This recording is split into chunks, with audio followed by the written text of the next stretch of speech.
अखिलेश जी, आज आप बलिया आए हुए हैं सर, क्या कहना चाहिए सर?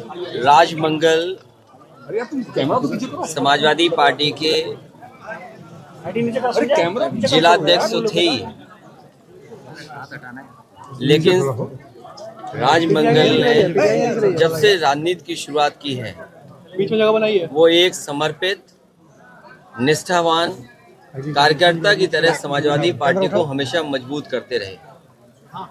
जो जमीनी सिद्धांत विचारधारा को पहुंचाने का काम दिख नहीं रहा है पीटीआई उन्होंने लगातार किया है। और ऊपर राजमंगल शुरुआती दौर में जब कम उम्र के थे, उस समय यूथ में काम कर रहे थे, यूथ के संगठन में रहे, बिल्कुल नहीं। जिला पंचायत के अध्यक्ष रहते हुए भी उन्हें काम करने का मौका मिला। जी के बगल में घुसाइए उसको। और अभी पार्टी ने बहुत बड़ी जिम्मेदारी उन्हें दी थी जिला अध्यक्ष के पद की।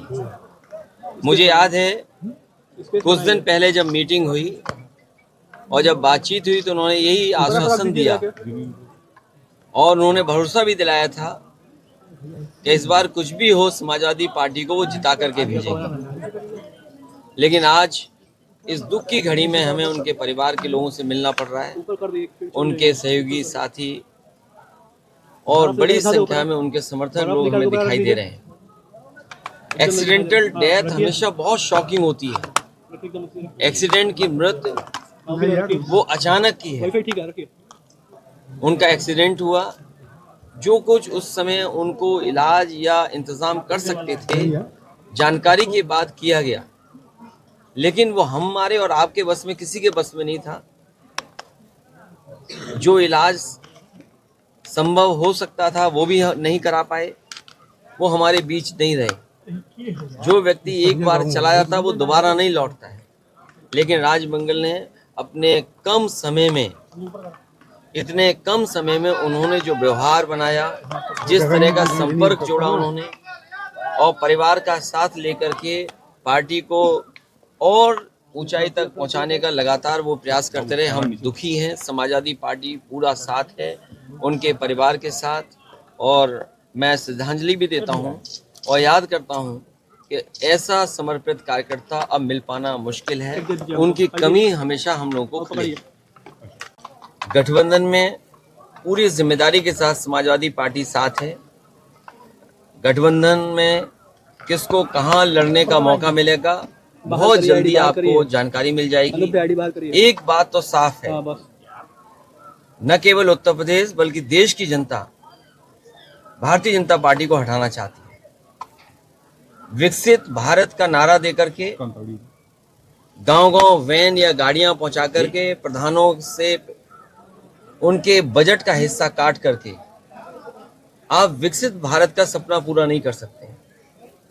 जो आपके घोषणा पत्र रहे, जो आपने संकल्प जनता के बीच में रखे, वो आखिरकार आधे अधूरे क्यों हैं? अगर विकसित भारत बने, क्या हमारे किसान की आय दोगुनी नहीं होगी? जो घर बैठा नौजवान है वो बेरोजगार है, उसको नौकरी या रोजगार मिलेगा कि नहीं मिलेगा? और फिर हमारी सीमाएं कितनी असुरक्षित हो गई हैं। अभी हाल ही में आपने देखा होगा कि देश के रक्षा मंत्री को जो घटना हुई, उनके घर परिवार के लोगों से मिलने जाना पड़े। 3 लोग सिविलियंस मारे गए थे, 8 घायल। शहीद क्या नहीं गए रक्षा मंत्री जी? बीजेपी के नेतृत्व जो शहीद हुए उनके घर नहीं गए, वहां गए जो सिविलियंस मारे गए थे। सरकार की कमी या उस समय जो फैसले लिए उसकी कमी, लेकिन अग्निवीर जैसी व्यवस्था से कभी भी देश की सुरक्षा उतनी मजबूती से नहीं हो सकती है जितनी मजबूती से होनी चाहिए। तो सीमाओं का सवाल है, बेरोजगारी का सवाल है, महंगाई का सवाल है, और जो बड़े बड़े सपने दिखाए थे इन्वेस्टमेंट मीट के, आपके बलिया में चुनाव आ गया है तो हो सकता है सपना दिखा रहे हों, लेकिन जमीन पर कुछ नहीं पहुंचा होगा। अगर 40 लाख करोड़ का इन्वेस्टमेंट का सपना देखा है और मुख्यमंत्री जी ने विधानसभा में कहा हो, तो क्या बलिया का हिस्सा नहीं रहा होगा, या गाजीपुर का हिस्सा नहीं रहा होगा, या आपके बगल का जिला देवरिया उसका हिस्सा नहीं रहा होगा? आखिरकार 40 लाख करोड़ में ये आखिरी के हमारे पूर्वांचल के जिले में क्या पहुंचा है।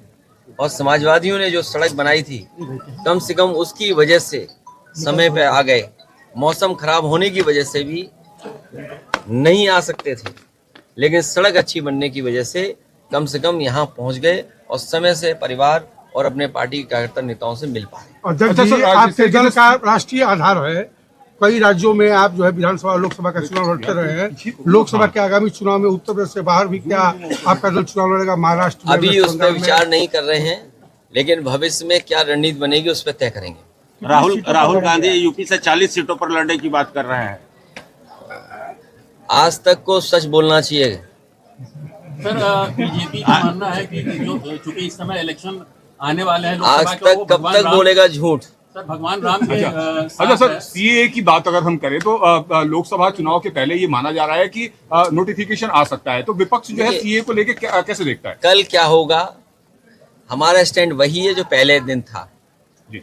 सवाल ये है कि चीन आपके घर में घुस रहा है और चीन के सीमा पर आपके जो मेमोरियल बना था, जो 1962 में जिन जवानों ने, जिन लोगों ने शहीद होकर के भारत की सीमाओं की रक्षा की थी, क्या उस मेमोरियल को नहीं तोड़ दिया गया?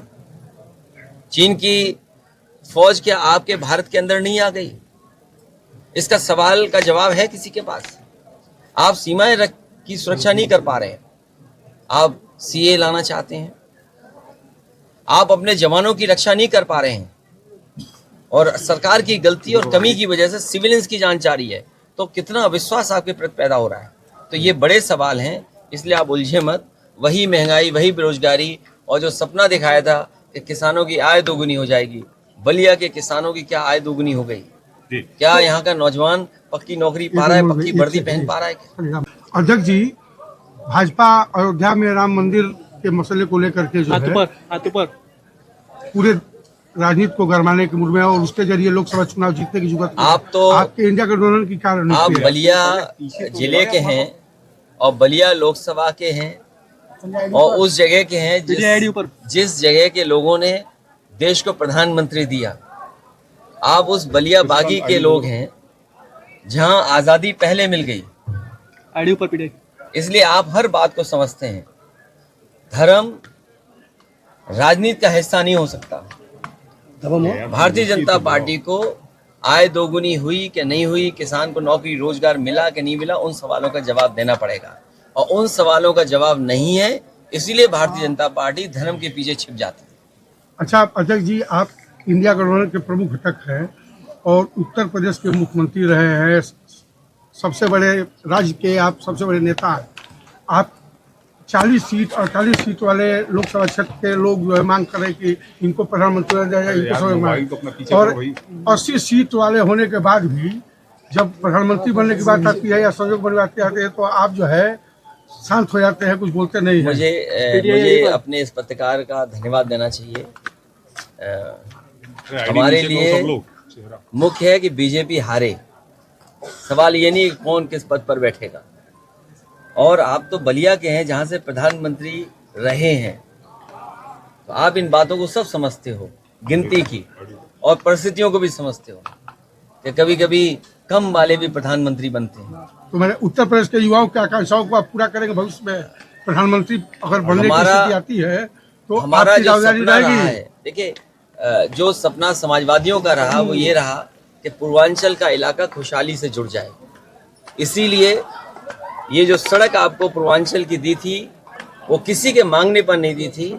नेताजी क्योंकि आजमगढ़ से चुनाव लड़ते थे, पूर्वांचल का हिस्सा उत्तर प्रदेश और दिल्ली से सीधा जुड़ जाए और यहाँ के हमारे किसानों के घर परिवार में खुशहाली आ जाए, इसलिए एक्सप्रेसवे दिया था। ये केवल सड़क नहीं मान के चल रहे थे हम, यहाँ पर मंडी अगर बनी होती और अगर सुविधाएं दी गई होती तो हमारे किसानों को लाभ पहुंचता। लेकिन उत्तर प्रदेश के लोग तो ये जो सपना समाजवादियों ने देखा था, प्रधानमंत्री बने और आज सपना है कि आप भी प्रधानमंत्री बने। देखिए ये समय और जगह नहीं है जिस पर चर्चा की जाए।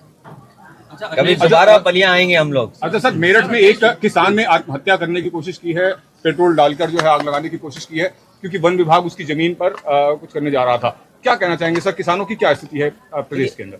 अब इस बीजेपी मामले के को लोग जीरो टॉलरेंस कहते हैं करप्शन के लिए। ये जीरो टॉलरेंस उनका जीरो हो गया है। और जब एसडीएम और अधिकारियों के कार्यालय न्याय नहीं दे रहे हैं तो मजबूरी में उसको आत्महत्या का रास्ता अपनाना पड़ा। अगर कोई दोषी है उसके लिए तो वो भारतीय जनता पार्टी की सरकार के लोगों, और केवल मेरठ में एक किसान की आत्महत्या का सवाल नहीं है, उसके साथ साथ एक दलित और पिछड़े वर्ग के लोगों की किस तरह पिटाई की गई, एक बहुजन समाज के सभासद की किस तरह मंत्री ने और विधायक ने पिटाई की। बताओ क्या कार्रवाई की इस सरकार ने, जो हमेशा बुलडोजर की चालू करके रखते हैं।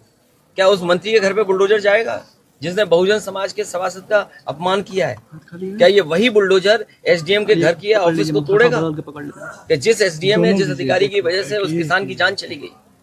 तो जीरो टॉलरेंस इसलिए नारा दे रहे हैं जिससे हमारा गरीब समझ ही नहीं पाए। गरीब समझ रहा है जाने कौन सा फैसला ले रहे हैं जीरो टॉलरेंस से। इन्होंने कहा जीरो टॉलरेंस हमारा करप्शन के लिए है। आज करप्शन क्या है, उसी का परिणाम है कि जान देनी पड़ रही है, और पहली जान नहीं गई है। इससे पहले बाराबंकी में, हैदरगढ़ में भी इसी तरह एक किसान अपने न्याय के लिए गया था, उसे आत्महत्या करनी पड़ी, जान चली गई।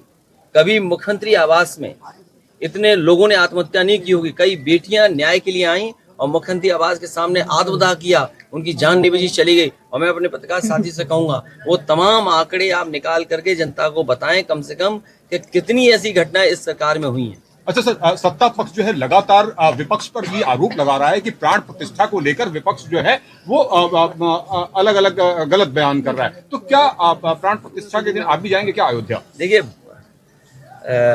मैंने आप आधी अधूरी बात मत करिए। पूरी बात यह है कि बीजेपी के लोग ये कह रहे हैं कि जिसके पास निमंत्रण होगा वही आएगा। हमारा पक्ष ये है कि भगवान जब बुलाएंगे तो वो बीजेपी भी नहीं रोक पाएगी। और अगर आपका, हमारा, किसी का मन करे कि आज भगवान की इच्छा है हमें देखने की, तो क्या हमें कोई रोक पाएगा? सर एक आखिरी क्वेश्चन तो सर। ये सवाल ये है कि भारतीय जनता पार्टी कैसे तय कर सकती है किसको बुलाना है किसको नहीं बुलाना। अखिलेश जी, अच्छा सर, एजुकेशन महादेव वाले पे बात घोटाले नहीं में तो इसका मतलब भगवान श्री राम जी की तरफ से नहीं है बुलावा, ये भारतीय जनता पार्टी की तरफ से बुलावा है। अखिलेश जी, इस यूपी में एजुकेशन की बात बिल्कुल नहीं हो रही है। जहां तक रिलीजन की बात करें और संबंधित बातें उसकी हो रही है, ऐसा क्यों? वो बात इसलिए नहीं हो रही है क्योंकि जब मुख्यमंत्री जी खुद ही कहते हैं 46 में 56, उन्हें गिनती की जानकारी कम है।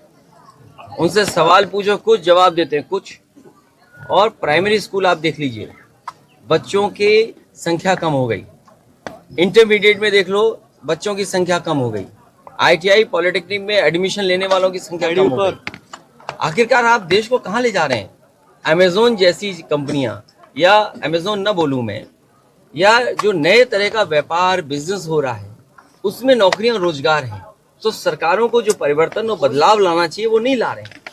वो अपने जो आइडियोलॉजी है उसके हिसाब से शिक्षा को देना चाहते हैं। अगर वो आइडियोलॉजी के हिसाब से शिक्षा दोगे तो हमारे समाज और देश का भला नहीं होगा। नौकरी रोजगार कैसे मिले उसकी अगर व्यवस्था करोगे, शिक्षा उस तरह की, तो शायद नौकरी रोजगार मिलेंगे। महादेव घोटाले में तो जो क्वालिटी ऑफ एजुकेशन होना चाहिए वो नहीं है। हमें याद है कि पूर्व प्रधानमंत्री चंद्रशेखर जी के नाम पर यूनिवर्सिटी दी गई थी। यूनिवर्सिटी सफाई सरकार में देना शुरू हुआ। इस सरकार की जिम्मेदारी थी इस यूनिवर्सिटी को और कैसे बड़ा किया जाए, इसमें और नए कोर्सेज कैसे लाए जाएं जिससे बलिया और आसपास के पूर्वांचल के नौजवानों को अच्छी एजुकेशन मिल जाती। और आज जिस एजुकेशन की जरूरत है, क्वालिटी एजुकेशन, वो मिल जाती। जिस कोर्स से नौकरी रोजगार मिल जाए उस तरह की व्यवस्था और ट्रेनिंग होती तो शायद ये यूनिवर्सिटी न जाने कितनों के भाग्य बदल देती। अच्छा सर, लेकिन सरकार को ध्यान ही नहीं है। सरकार को कुछ और दूसरी तरफ ले जाना है समाज को। योगी सरकार में बुलडोजर की जो संस्कृति जो अपनाई जा रही है, उस पर विपक्ष लगातार कटाक्ष कर रहा है। लोकतंत्र में बुलडोजर की कोई जगह नहीं है। लगातार इनकाउंटर संविधान और लोकतंत्र में बाबा साहब के बनाए हुए संविधान की जरूरत है। भारत में जो लोकतंत्र में है उसमें बुलडोजर की कोई जगह नहीं है। अगर उसमें कोई जगह है तो बाबा साहब भीमराव अम्बेडकर जी का दिया हुआ संविधान उसी की जगह है, उसी के तहत न्याय मिले। अच्छा सर, महादेव वाले मामले में भूपेश बघेल के खिलाफ जो है चार्जशीट हुआ है, क्या कहेंगे? आप क्या बातें कर रहे हो? आपको सब पता है। अच्छा, बलिया से बेहतर कौन जानता होगा? यहाँ के पत्रकार साथियों को लड़ना पड़ा था, इसमें हो सकता कोई हो, सभी लोग आपको कितना लड़ना पड़ा। और सच के लिए लड़ना पड़ा, और क्योंकि आप सच्चे थे इसलिए आपको न्याय मिला। ये बात सहमत है ना आप? तो ये बीजेपी के लोग किसी को भी फंसा सकते हैं। जब आपको नहीं छोड़ रहे हैं तो किसी भी लीडर को कहीं भी फंसाया जा सकता है। अच्छा सर, अरे एसओ आप रख लीजिए अपना, तो क्या करेगा एसओ आपका? अच्छा सर, अंत में सिर्फ एक सवाल। जिस तरीके से लोकसभा चुनाव नजदीक आ रहा है, स्वामी प्रसाद मौर्य लगातार विवादित बयान देते हैं। कई बार आप उनका समर्थन करते हैं, कई बार आप उनको नसीहत भी देते हैं। तो क्या स्वामी प्रसाद मौर्य के सनातन और हिंदू धर्म को लेकर बयानों से समाजवादी पार्टी को फायदा होगा या नुकसान होगा? देखिए, सवाल फायदा और नुकसान का नहीं है। कुछ चीजें बहुत पुरानी हैं, उनको कुरेदना नहीं चाहिए। और फिर सजा की बात हो तो आपको याद होगा डिप्टी सीएम जो उत्तर प्रदेश के थे, उन्होंने टेस्ट ट्यूब के बेबी किसको कहा था? टेस्ट ट्यूब बेबी किसको कहा था? आज तक नीचे थोड़ा सा। इसी तरह एक और नेता थे, उन्होंने क्या भाषा इस्तेमाल की थी भगवान के बारे में? और फिर एक और नेता थे, वो क्या कहते थे? चल सन्यासी। उसकी अगली लाइन आप जानते हो क्या है? तो सोचिए आप, तो अगर उनके खिलाफ बीजेपी कार्रवाई नहीं कर रही है, उनके साथ गले में गला हाथ रख करके उनको बढ़ावा दे रही है, उनका सम्मान कर रही है, तो आप दूसरों से क्या उम्मीद करोगे आप? अच्छा सर, आखिरी क्वेश्चन, इंडिया गठबंधन सीट शेयरिंग कब तक खड़ा हो जाएगा? बहुत जल्दी। कितना दिन और तक? समाजवादी पार्टी आपने कहा तय था कर कि देगी दिसंबर बहुत के अंत जल्दी। तक। समाजवादी पार्टी और दलों को भी साथ लेकर के बहुत जल्दी फैसला ले लेंगे। अभी सूर्य को उत्तरायण में आने दो, सूर्य को उत्तरायण में आते ही सब फैसले हो जाएंगे। अच्छा, अंत में सर सिर्फ एक सवाल, समाजवादी पार्टी किस तरीके के नेताओं को लोकसभा चुनाव में टिकट दे सकती है? उनकी प्राथमिकता क्या रहेगी, क्या आधार रहेगा? जो अच्छे हों, जो जमीनी नेता हों, समीकरण में फिट हों, थोड़े मजबूत हों, वो चुनाव लड़ेंगे। ठीक है, thank you so much, thank you. हाथ बचा के हाथ बचा के, अरे भाई, हाथ बचाओ।